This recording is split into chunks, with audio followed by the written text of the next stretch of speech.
At 17, my own family drove away and left me stranded. What happened next changed everything. At 17, I believed my family loved me unconditionally. I trusted them with my life, my future, my very soul. Looking back now, 7 years later at 24, I realize how utterly naive I was. How completely and devastatingly wrong I could be about the people who were supposed to protect me above all else. This is the story of how the three people I loved most in this world systematically destroyed every ounce of faith I had in humanity, and how I made them pay a price they never saw coming. The betrayal didn't happen overnight. It was carefully orchestrated, methodically planned, and executed with a precision that still makes my blood run cold. My father, William, had always been one of those men who worshipped at the altar of toughness, who believed that anything less than absolute resilience was a character flaw that needed to be beaten out of you. Literally, sometimes. My mother, Rebecca, she was his devoted follower, nodding along to his philosophies like they were gospel truth. And my younger sister, Emma, she was 13 then, already learning to keep her head down and her mouth shut when William decided it was time for one of his life lessons. The camping trip that would change everything started 3 weeks before we even left the house. I remember sitting at our kitchen table in our modest suburban home in Colorado, eating cereal before school, when William looked at me with this strange intensity I'd never seen before. His eyes were cold, calculating, like he was studying a problem he needed to solve. He said, and I remember these words like they're branded into my brain, "Hope you're ready to finally become a man, Robert. Time's running out for you to prove you're not going to be another one of these soft kids who can't handle real life." I thought he was just being his usual difficult self. William worked as a maintenance supervisor at a local factory, and he came home every day with stories about lazy workers and entitled young people who didn't understand what real work meant. He'd look at me doing homework and shake his head, muttering about how book learning never built character the way manual labor did. Rebecca would nod along while she prepared dinner, occasionally throwing in her own observations about how different things were when she was growing up as a teacher's aide in the local elementary school. The morning we left for the campsite, the atmosphere in our 15-year-old Honda Pilot was suffocating. William drove in complete silence, his knuckles white on the steering wheel, while Rebecca stared out the passenger window playing games on her phone. Emma sat beside me in the back, earbuds in, scrolling through social media with the practiced indifference of a teenager who'd learned that family drama was best ignored. Every few miles, I'd catch William's eyes in the rearview mirror, and there was something there that made my stomach twist with unease. Not anger exactly, but something colder, more deliberate. The campsite was nothing special, just a basic spot in a state forest about 2.5 hours from home. A fire ring, two weathered picnic tables, and one of those horrifying outhouses that smelled like they hadn't been cleaned since the Clinton administration. We'd camped before, but never somewhere this remote, never somewhere where cell service was non-existent and the nearest road was invisible through the thick pine trees. As we unloaded our gear, William kept making these comments about how this was real camping, not the sanitized family-friendly stuff we usually did. How this would separate the men from the boys. That first night around the campfire, I tried to make conversation, tried to break through the weird tension that seemed to follow us from home. I talked about school, about my plans for college, about a girl I'd been talking to. William listened with this expression I couldn't read, occasionally nodding, while Rebecca stared into the flames like she was seeing something the rest of us couldn't. Emma just played on her phone, occasionally showing us TikTok videos that nobody really watched. The whole evening felt like we were all performing our roles as a family while something darker lurked just beneath the surface. I should have known something was wrong when William woke me up at dawn the next morning. He was already dressed, already moving with purpose, and he handed me this old, barely functional hatchet that looked like it belonged in a museum. "Need you to go collect some real firewood," he said, pointing toward a trail that disappeared into the deeper forest.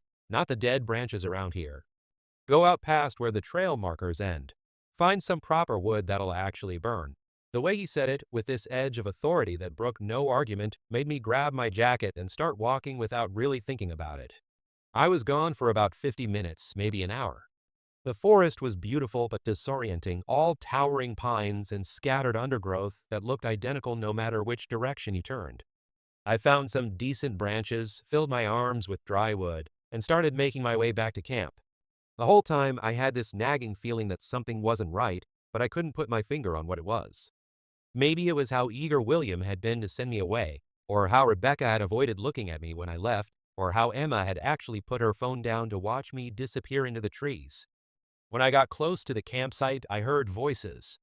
At first, I thought they were just talking, maybe discussing lunch plans or whether to stay another night. But as I got closer, hidden behind a cluster of pine trees about 30 yards from our camp, I heard my name mentioned and instinctively stopped to listen. What I heard next would haunt me for the rest of my life. William's voice was clear and deliberate. If he wants to survive, he'll figure it out. That's how my old man did it to me, and I turned out fine. This coddling society has made these kids weak. He needs to learn that life doesn't hand you anything. Rebecca's voice was quieter, hesitant. Are you absolutely sure this is the right way to handle this? What if something happens to him out there? William's response was ice cold. Nothing's going to happen to him that he can't handle. This is what separates the men from the boys, Rebecca. My father left me in situations 10 times worse than this, and I figured it out. Robert's 17 years old. He's practically an adult. It's time he started acting like one. Then Emma's voice, flat and emotionless. What if he doesn't come back? The silence that followed felt like it lasted forever. Finally, William spoke again. He'll come back. And when he does, he'll be stronger for it. He'll thank us someday for not raising another entitled kid who expects the world to take care of him. I stood there behind those trees, arms full of firewood, feeling like someone had reached into my chest and ripped out everything I thought I knew about my family. The betrayal was so complete, so devastating, that for a moment I actually wondered if I was dreaming. These were the people who had raised me, who had told me they loved me, who I had trusted with every secret, every fear, every hope I'd ever had. And they were discussing abandoning me in the wilderness like I was some kind of experiment. When I finally stepped out from behind the trees, they all turned to look at me with expressions I'll never forget. William's face was set in stone, no surprise, no guilt, just cold determination. Rebecca looked away immediately, her hands shaking as she fidgeted with the zipper on her jacket. Emma met my eyes for just a moment before looking down at her phone, but I saw something there that might have been pity, or maybe just embarrassment. I dropped the firewood at my feet and asked, my voice cracking despite my efforts to stay calm, what's going on? What were you talking about? William didn't even hesitate. You're going to be fine, Robert. You're a man now, or you should be. Time to figure things out on your own. That's when I watched my father start methodically packing up our tent while my mother and sister avoided looking at me. I tried to grab my backpack, the one with my clothes and toiletries and the phone charger that would be my only connection to the outside world, but William physically pushed me back. Not violently, but with enough force to make his intentions absolutely clear. This wasn't a discussion. This wasn't a negotiation. This was happening whether I understood it or not. Rebecca tried to say something, started to reach into her purse, but William snapped at her with a harshness I'd rarely heard him use with her. Get in the car, Rebecca. Now, we've talked about this. She dropped a granola bar on the ground near my feet and hurried to the passenger side of the Honda, her shoulders shaking in a way that suggested she was crying. Emma threw my hoodie at me without a word, then climbed into the back seat and put her earbuds back in. Even in that moment of complete family destruction, she retreated into her digital world rather than engage with what was happening. I stood there watching them pack up our entire campsite, feeling like I was observing the systematic dismantling of my entire life. You can't just leave me here, I said, and I heard the desperation in my own voice. This is insane. You're my family. William slammed the trunk shut and looked at me with an expression that was somehow both satisfied and disappointed. You'll understand when you're older, Robert. When you have kids of your own, you'll realize that sometimes love means making hard choices. Sometimes it means doing things that feel cruel but are actually kind in the long run. Then he got in the car, started the engine, and drove away. Just like that, no dramatic speeches, no final words of wisdom, no last-minute changes of heart. They simply left me standing in an empty campsite with $12 in my wallet, a dying phone, an old hatchet, one granola bar, and a lighter that barely worked. I stood in that clearing for what felt like hours, absolutely certain they would come back. This had to be some kind of extreme parenting technique, some tough love approach that would end when they realized they'd made their point. I kept expecting to hear the Honda's engine, kept imagining William walking back through the trees saying it was all a test, and I'd passed by staying calm. But the sun moved across the sky, the shadows grew longer, and the forest remained empty except for me. When I finally accepted that they weren't coming back, at least not anytime soon, I tried calling them. My phone had maybe 20% battery and no signal, but I kept trying anyway, holding it up toward the sky like that might somehow connect me to the outside world. I called William's number, Rebecca's number, even Emma's, but nothing went through. The forest had swallowed me completely. That first night alone was a nightmare of sounds and shadows, and the growing realization that I had no idea how to survive in the wilderness. Every crack of a branch made me think of bears or mountain lions or whatever other predators might be hunting in these woods. I tried to start a fire with a lighter and some dry grass, but my hands were shaking so badly I could barely hold the flame steady. Eventually I gave up and just sat with my back against a tree, wrapped in my hoodie, trying to stay warm and wondering if my family was sitting at home eating dinner like nothing had happened. The second day was when the anger started to mix with the fear. I rationed that single granola bar, eating tiny pieces throughout the morning while I tried to follow trail markers that seemed to lead in circles. I yelled for help a few times, my voice echoing through the empty forest, but there was no response except for birds and the whisper of wind through pine needles. I found a stream and drank from it, knowing it probably wasn't safe, but not caring anymore. Dehydration seemed like a more immediate threat than whatever bacteria might be in the water. By the third day, I was having conversations with myself just to hear a human voice. I kept replaying that conversation I'd overheard, analyzing every word, trying to understand how the people who raised me could have planned something so calculated and cruel. I thought about all the times William had talked about his own father, about the tough love and hard lessons that had supposedly made him the man he was. I started to realize that what I'd always interpreted as strength might actually have been damage, and that damage was now being passed down to me like some kind of toxic inheritance. On the fourth day, I saw other people for the first time since my family abandoned me. A couple of hikers, probably in their 30s, spotted me sitting by the stream and immediately knew something was wrong.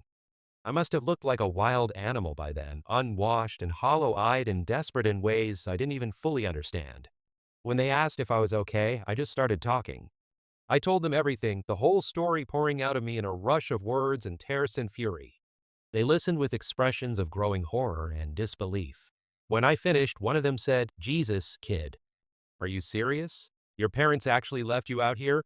They gave me water and energy bars and walked me back to the main trailhead, where they helped me call for help on their satellite phone. But when I tried my parents' numbers, there was still no answer. It was like they'd vanished from the face of the earth.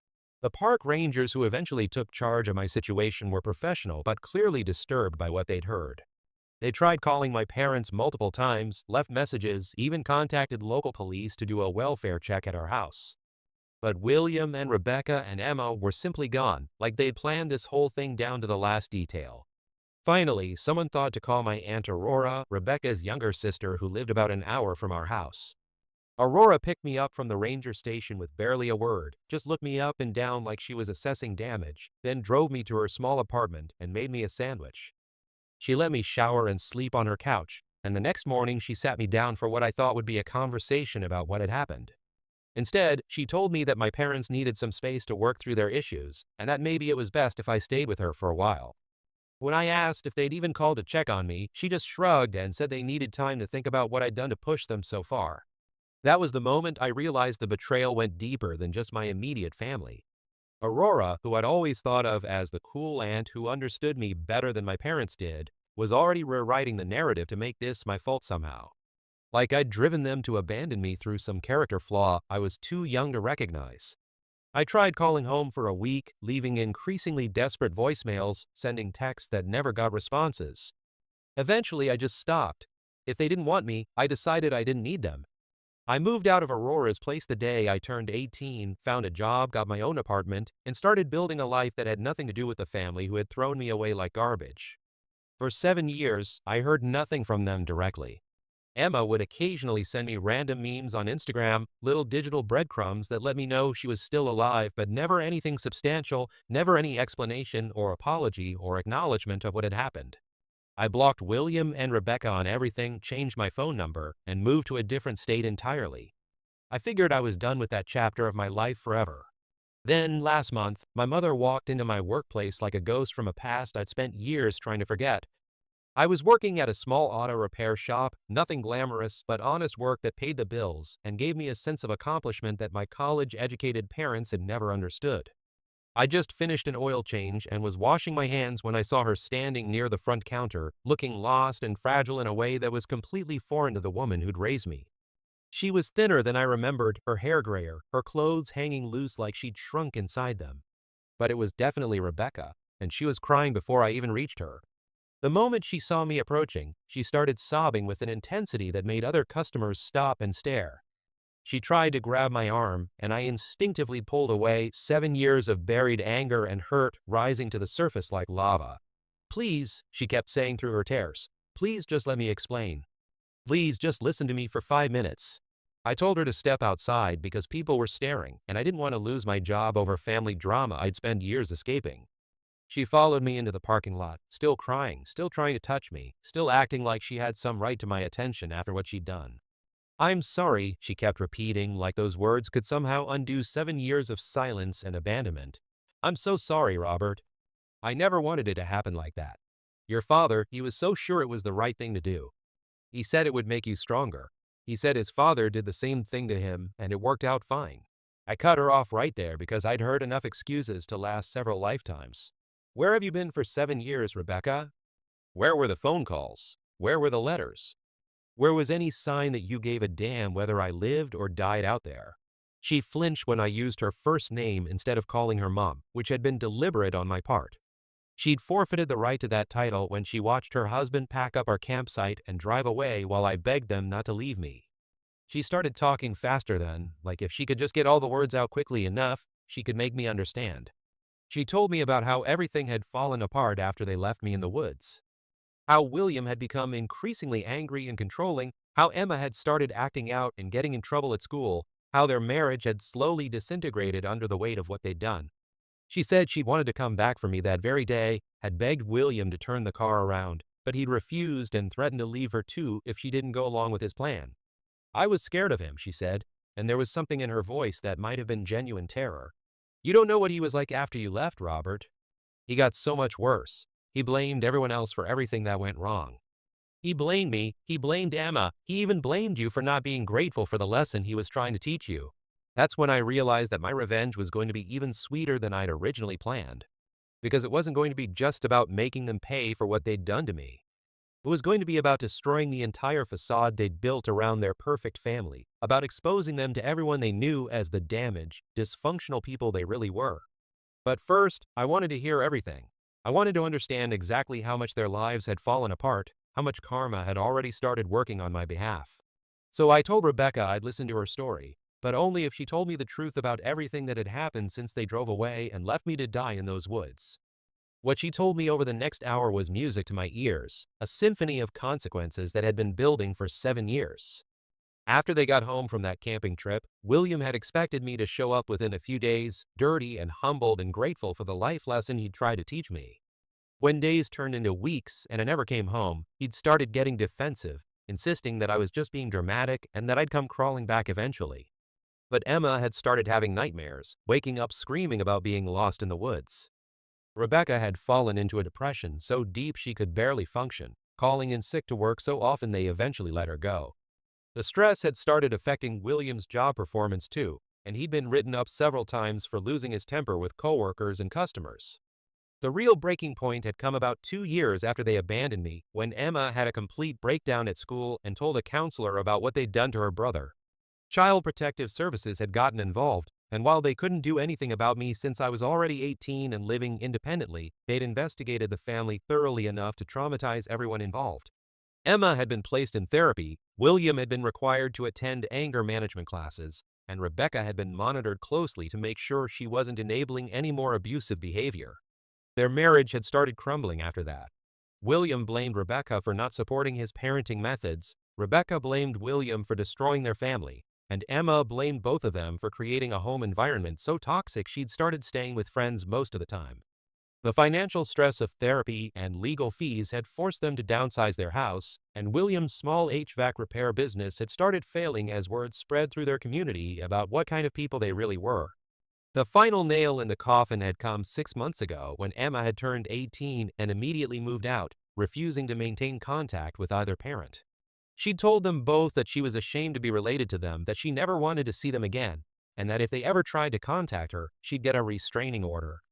William had responded by going on a drinking binge that lasted 3 weeks and ended with him crashing his truck into a neighbor's fence and getting arrested for DUI. Rebecca had filed for divorce the next day. As she told me all of this, sitting in my work parking lot and crying like her world was ending, I felt something I hadn't experienced in 7 years. Pure, undiluted satisfaction. Not happiness exactly, because there was still too much pain mixed in with everything else, but a sense of cosmic justice that filled me with warm, intoxicating pleasure.